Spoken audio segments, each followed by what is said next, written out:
Have you ever seen Dad's balls? No. Okay. Yes. Yes, no, maybe. I don't know. Can you repeat the question? All right. Hello. Welcome to Yes, No, Maybe, a Malcolm in the Middle podcast. My name is Willa Barnett. My name's Ryan Barnett. And if you couldn't tell by the names or the scary resemblance here, we are brother and sister. And we're kind of connoisseurs of M in the M, as I like to call it, meaning we've watched it a lot, many times. And we decided that this show deserves a little bit more recognition, a little bit more fanfare. It's one of those shows where I feel like everybody has watched it, but not a lot of people talk about it. And they really, they pumped it out on all the channels. You know, they like really replayed it a lot. So I feel like we didn't see it when it first came out, but then we just, on the rerun. That was one of my first questions is like, when do you think we first crossed paths with M and the M, as you say?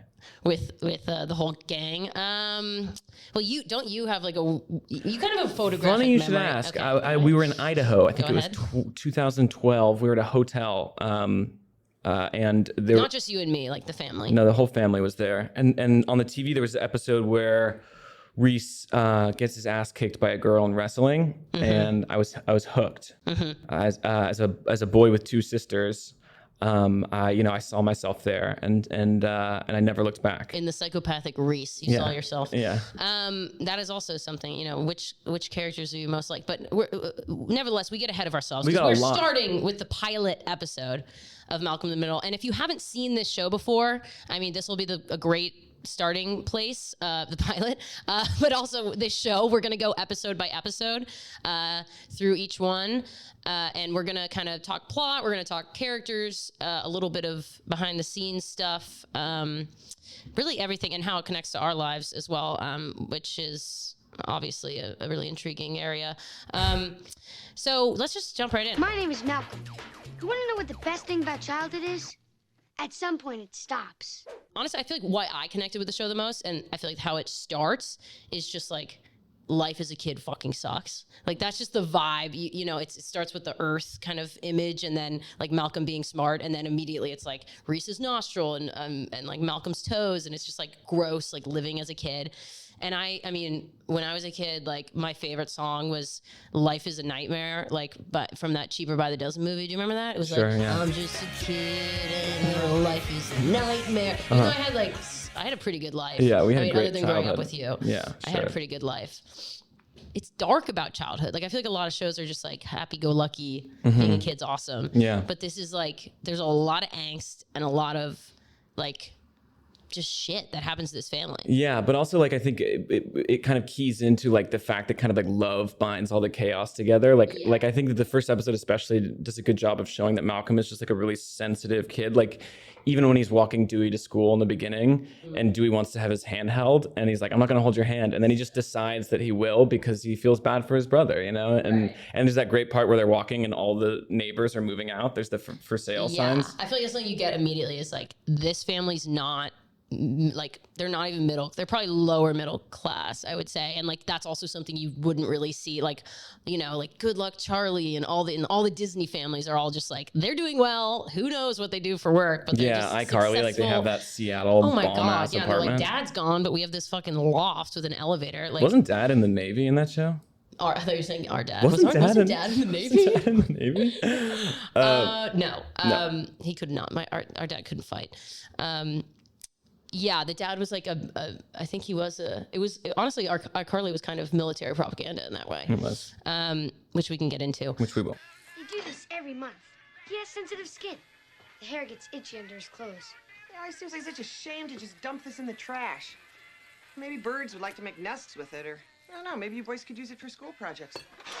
Arms up. We get introduced to Lois and Hal, the two parents. Fantastic. Absolutely love Bryan Cranston. Absolutely love Jane. What's her last name? Kazmarek. So that was bad. I should have that. Producer, find her last name. Clean that up. Clean that up in post. Yep. You got it. Don't talk. Do not talk.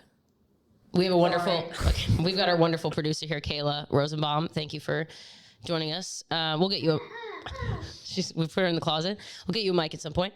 But Yeah, honestly, it's something I love too is the theme of like nudity. I love it. I just fucking love it. No, but it kind of immediately makes this family feel way closer to the fact that they're just like naked around each other. And like, you don't see that on other shows as well. Like we're talking about Disney, Nickelodeon, whatever. Like you don't see just this like raw grossness of a family. And that kind of makes you be like, oh, they're like, that immediately is just like, oh, they're like a real family. And the nonchalance of like shaving balls near the toaster waffles, You didn't go to balls. Well, he's shaving his balls. She's shaving his back. You didn't just She deliberately go balls. shaves his balls. She shaves. I've seen it a dozen times. But I think that it is that like the proximity of like childhood stuff to like just absolute like disgusting shit, and how it's like very unflinching about it, and that feels very honest. And like in the same way that like what I've always loved about the show is like the production design is so real. Like that feels like a house that people have lived in. And I think like I want to go. There's something. Well, it's been demolished. The house. Well, first of all, it was a stage when the interior, but the exterior. What's cool about the show? It's a home.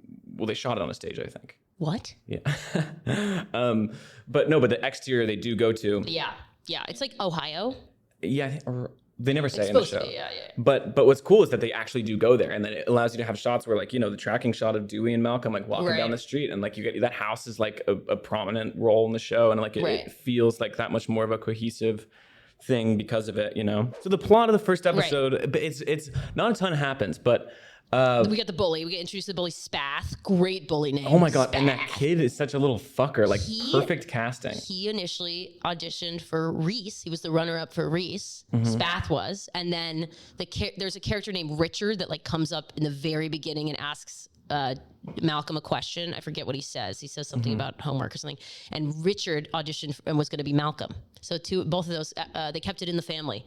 Well, that's and fascinating. Brought them in. Thank you. That is fascinating. I did straight to the IMDb trivia, didn't you? Right, no, went right there. I went a little deeper than that. Wikipedia. So Malcolm is a special boy. It turns out he lives in a chaotic family, but he's got a gift. There's that great scene where he does the memory, or like the he looks at the sheet of paper and they're like, tell us everything that's wrong with it. Caroline scene. Great. It's so great. It's his Christopher Nolan character moment, is what I think. What does that mean? Oh no. Because he's so good at what he does. Like Malcolm could be a Christopher Nolan character. He's just like ba-da-ba-ba-ba-ba-da-ba-ba-ba, like that. Yeah. We're dreaming. You're actually in the middle of the workshop right now, sleeping. This is your first lesson in shared dreaming. I love Frankie Muniz, and like I was thinking about this. I love him. I was thinking about this, like there's a documentary I think about the Freaks and Geeks show, and they always talk about when they talk about the character of Sam in that show. Somebody described him as like he's got glass eyes, and you can like you look at him in the face, you look him in the eyes, and you know exactly what he's thinking. Right. And I always think about that in relation to Malcolm, where he's just got these like big blue, eyes, and like it's just like all in his fall face. Right into him. And even though he's not you just fall in love from the very first episode. And but he's an amazing actor. I mean, he's just like the show wouldn't work if he wasn't so. Especially his like I like to call him his like House of Cards Frank Underwood moments where he's like turning to camera. You in the moments. But he's the show is built on that, and they're so like he's just yeah. There's of course there's these fourth wall break moments where like I've always read it as like he's so smart that he like breaks through the fabric of fiction and can talk right to the it's like a product of his genius is that he almost knows that he's in a TV show in some way. He's self-awarely talking about his life. But yeah, so we have the class moment. We got period pants. Paint on his ass? Paint on his ass. I always kind of thought it was period pants. No? I don't relate to that. That's what it looks like.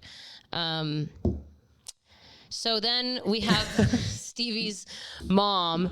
I was going to say, eagle-eyed fans might know that the teacher in this scene, who does a great performance, is actually Stevie's mom. She plays Kitty Carnarvon later.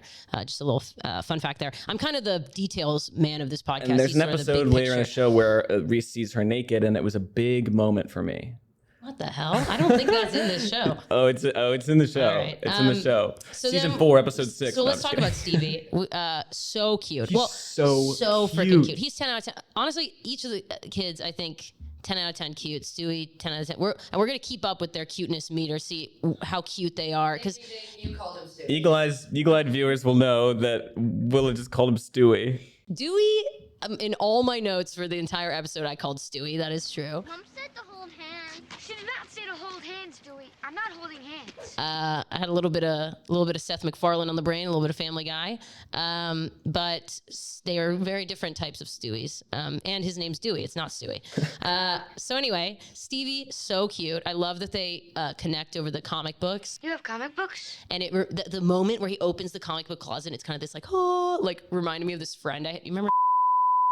Bleep that. And she was like one of my few friends, and I would go over to her house, and she had this closet where they'd keep like all their Halloween candy, and like I remember just being like, okay, well, I'm gonna go hang out if that is like in the cards, like we can get into that closet. Right. So I think like that's what Malcolm was thinking about these comic books. Right, sure. I love the moment in that scene where he's like, "Do you want to touch the comic book?" And he's like, "No way, I'd wreck it." It's like that's such a sweet little moment for Malcolm, where he comes from a house that's so chaotic that he's like everything he touches gets destroyed. Absolutely. You really have young blood #1? Wanna read it? No way. I'd wreck it. All right, let's keep moving. So we've got then the boob scene. I love where Carolyn comes in and kind of tells, or is coming to tell Lois about Malcolm's genius. I love that the TV, I think this is a running theme, beep beep, running theme throughout the show is that the TV is like revered as this thing that's just like so important to them. You see it in the opening sequence, so many clips of shows that they love, that they grew up on. And even Stevie's like, my parents say TV makes you dumb. He's like, TV makes you normal. Oh, does he say that in this episode? Oh, that's great. And I love the quick scene we get. We get Francis introduced. Oh, we had that earlier. Sorry. We had the montage of Francis when he's explaining who Francis is. Brilliant, where he's just in the same place and then the stuff going in the background. Yeah. Francis, on the other hand, is hot. So we got Francis is like an 8 out of 10 hot. And that's going to change throughout the seasons. He's the brother from the guy on that 70s show who turned out to be the Danny Masterson? Yeah, his name's something Masterson. You're joking. Not joking at all. He looks like Neil Patrick Harris. Not related. Just something I thought. All right. So anyway, we've got a 30-second, like a quick little sequence where Francis calls, and I just love that those 30 seconds or whatever it is encapsulates the relationship between Lois and Francis. It's just like, Francis asking Lois for something, Lois saying like, okay, we'll try, and then Francis being like, I love you, her hanging up, remembering, oh shoot, I love you. Like it's just this disconnect where like he doesn't feel the love that she has for him, and it's more of like a manipulative relationship sometimes. It boils it down to it's straight miscommunication more than it is. Because, okay, and I was thinking about this, I think Lois is a lot more like Malcolm and Francis, and Hal is like Reese and Dewey. Do you agree with that assessment? Yeah, I do. Also, in that phone call where she knows that he's smoking cigarettes. I love that. Are you smoking? That's happened to me before with Mom. Oh, you were smoking cigs? No, I was actually vaping when I used to vape. And used to vape? Like 3 months ago, I quit. And let it be known that there's a pack of Zins on the Zins. table. Zins are in the picture. Yeah, they're out of frame, but they're in the picture. So that's happened to me with Mom. I was vaping, and she was like, "Are you vaping right now?" On the phone? Yeah, I was on the phone. It's so obvious. You can really tell. It's so obvious. I loved that. Our grandmother died of lung cancer, and it devastated the family. No, that's why I've never smoked cigs, because of that. Not because of that. It's because you're not cool at all. Yeah. Oh my God, are you smoking? What? I can hear you smoking. You're smoking, aren't you? Mom, I'm not smoking. Jeez. Also, Lois just has the best. That actress Jane just has we're on a first name basis because I don't know her last name. Has the best yell like in the biz. Yeah. So good, Malcolm. Yeah. I'm gonna do some I'm working on my impressions, so those will kind of develop as the show goes on. Malcolm. Oh my God, we got a long way to go. We got a long way to go. This is only episode 1. Malcolm. So okay, then we get to I love also how the show doesn't have Carolyn explain to Lois why she's why Malcolm's special. We just cut, and then we get the breakfast table moment where Lois explains to the family like why he's special. I just like that they didn't do the like telling of Carolyn doing it. And you got a great setup of like Lois like pass it to Hal, and she's like, Hal, can you like can you say some words here? Can you like back me up? And he just like totally folds. He's a doof this episode. He's just complete embarrassing doof. And in the show too, I think what's cool is that he sort of has the matriarchal role. Yeah, and Lois is more the father of the house. Like she kind of wears the pants in a way that the show kind of never shies away from, which I think is very cool. No, and they definitely. I mean, he's definitely the more sensitive one, which isn't unlike our own family. Yeah. So you're the middle, by the way. It's Willa in the middle for our family. Oh my God. And I'm very much a Dewey. I'm Malcolm. And then I'm a cute little genius. Malcolm.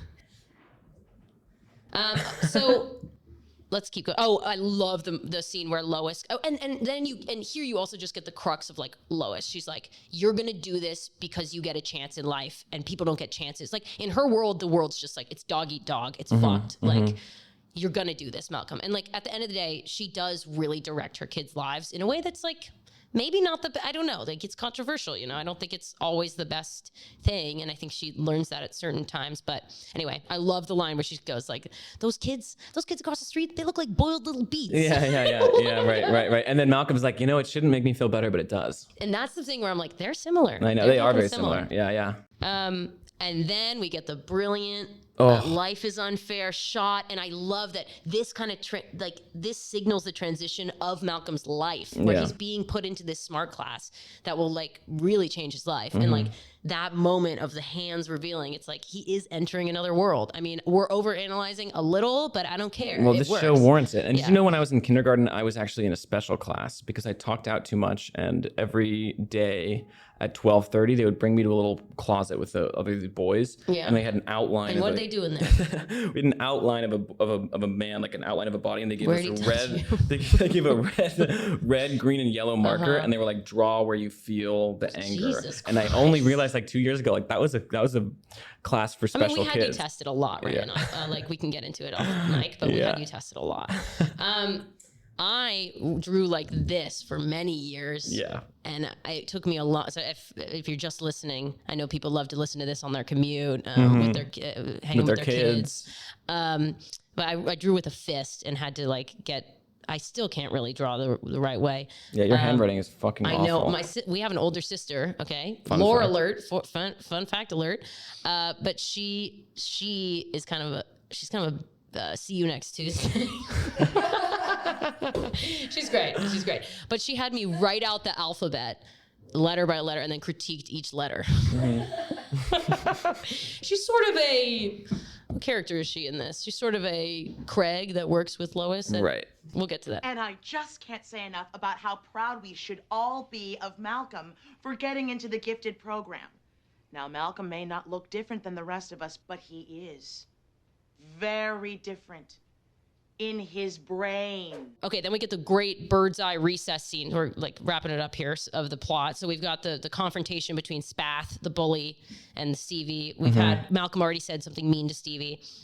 And Stevie becomes a homie, and he takes one for the team, and he tips over his wheelchair. But we got that great shot, and something we want to talk about in this show is just how like pretty this show can be, and how like great it looks. And that shot, the bird's eye view of like I'm a social pariah. Look, and he like moves, and the kids all move, and just even that was in the facts that I read. The director of this episode just talking about how horrible it was to work with 111-year-olds. My God, like, I bet. Just doing that is amazing. Yeah, and I mean, it's like a single camera sitcom where like there's actual intentionality behind like the shots, and like all the close-ups are like these wide angle shots. You just got like Malcolm's face just in the middle, and he's just like in the middle. Yes. Oh, no kidding. Yeah.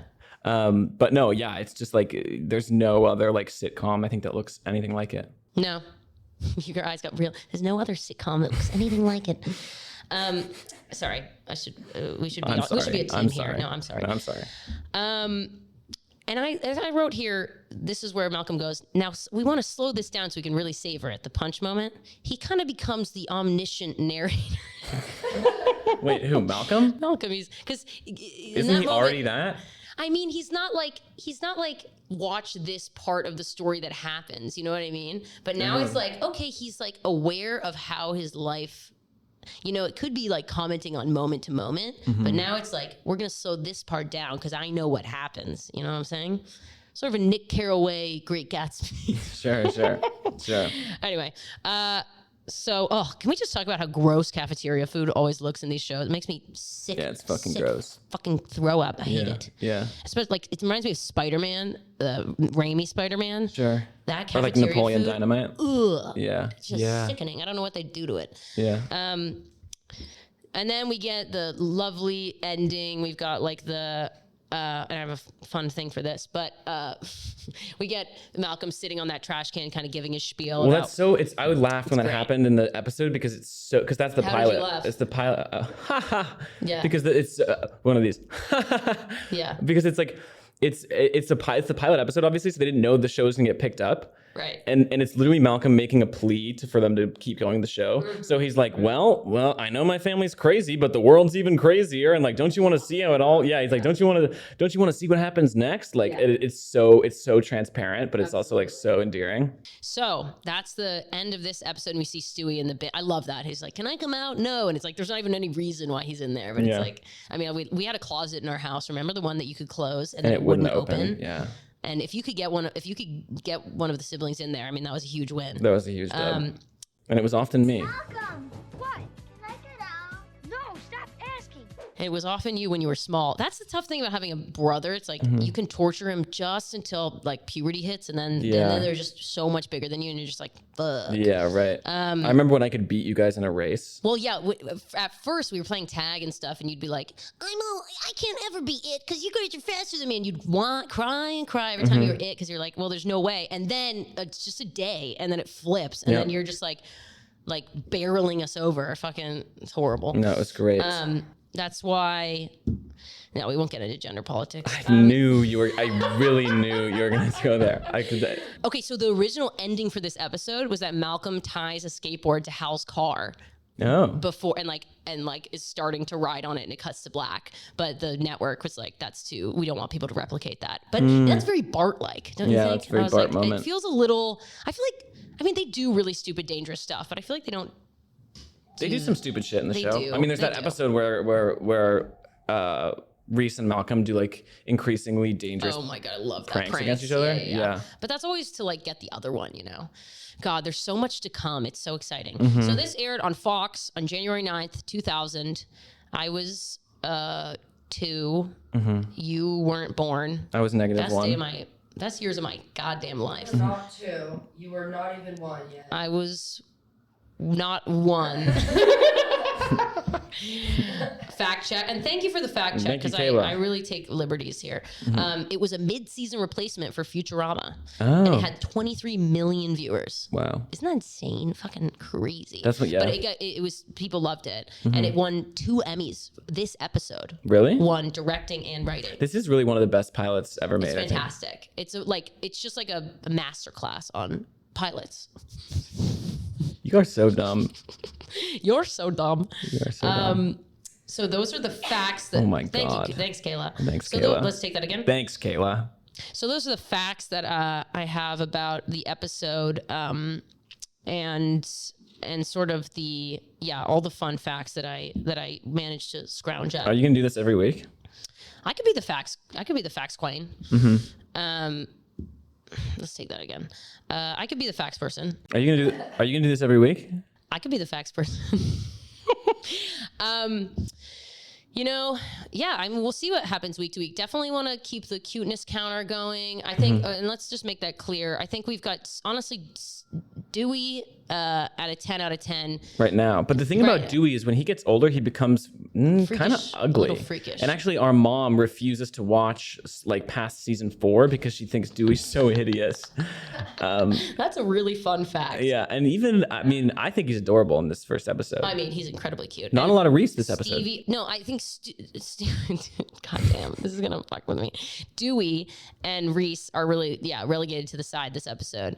And you had that interesting thing about why Francis is to the. Well, I heard this elsewhere, yeah, but the whole Francis is sort of sequestered into his own C plot every episode in military school, and it's because of child labor laws at the time. I've heard where the 3 kids can only act a certain amount of hours in a day, because of like SAG child laws. And so they needed a C plot to cut to where they had an adult actor in Francis, so they could keep the story going along without working these kids. But damn, they must have worked these fucking kids, because there's like 25 episodes a season. It's insane. Remember, we were having Thanksgiving with a neighbor one time, and I was talking about Malcolm in the Middle, as sort I of do. something that comes up most dinners. Quite often. And she was like, I was the costume designer on Malcolm in the Middle. We're like, no kidding. Crazy. And the only thing she said about it was she was like, I have seen those little boys naked more times than I can count. We're just like, whoa. That's the only thing she took away. Yeah. What a blessing. So Stewie's 10 out of 10. His name is Dewey. That was not intentional. Stewie's a 10 out of 10 cute right now. Dewey. Stevie's 10 out of 10 cute right now. Oh my God. And when Malcolm insults Stevie in the classroom. They're all 10s, dude. Yeah. Well, is it gonna go down? It's gonna drop. Yeah, it's gonna drop. I mean, as you naturally get older, and then we'll probably have some seasons where we can't really talk about it, and then they're gonna become attractive young adults. Yeah, she's talking about the transition to hotness. From cute to hot, which for a few years I'll abstain. Yeah, a few years. How long are we going to be doing fucking podcast? I'll abstain. It'd be a miracle if we make it to episode a month. episode 6. No, but yeah, well, okay, from seasons, let's say 3 to 4, we won't even touch it. Not even gonna bring it up. And then season 5, we'll rip on them. Rip on these these little boys.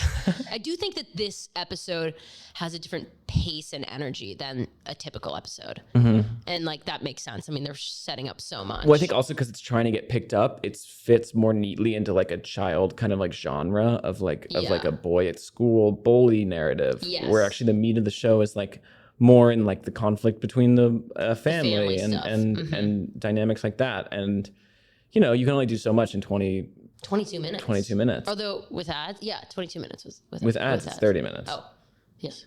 If you kind of add the ads in, yes. Yeah. So, next episode, red dress. Great episode. Very much looking forward to that. Looking forward to the whole first season. I have Kayla, our producer, has not seen the show, correct? Oh, me? Yeah.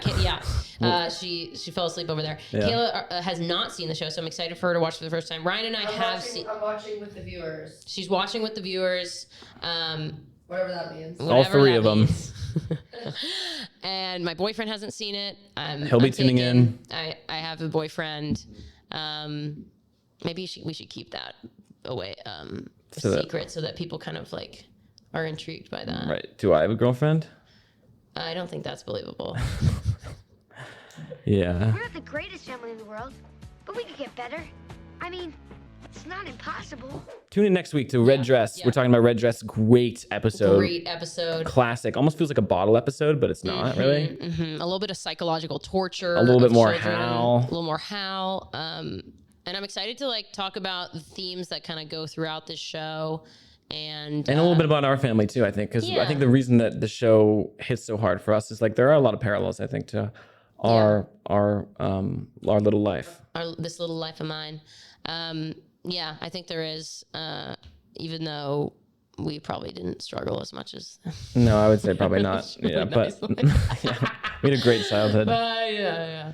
But no, but and Ryan had 2 sisters growing up, and this is a family of all boys. But I think you often imagined that we didn't exist and that you had brothers, and wished for that. Yeah. Yeah.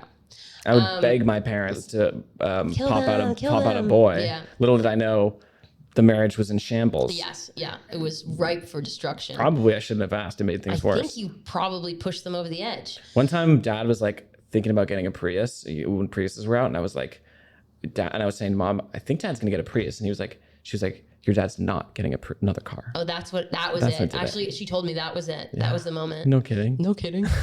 No, they had a really big fight. Anyway, more of that to come. Thank you guys for tuning in to the first episode of Yes, No, Maybe, a Malcolm in the Middle podcast. Just rolls right off the tongue. And thank you so much. Thanks to Kayla. guys. Thanks Thanks Kayla. to our producers and our sponsors. And the behind the scenes team. They're off camera. Yeah, thanks to Greg Thanks and guys. the boys.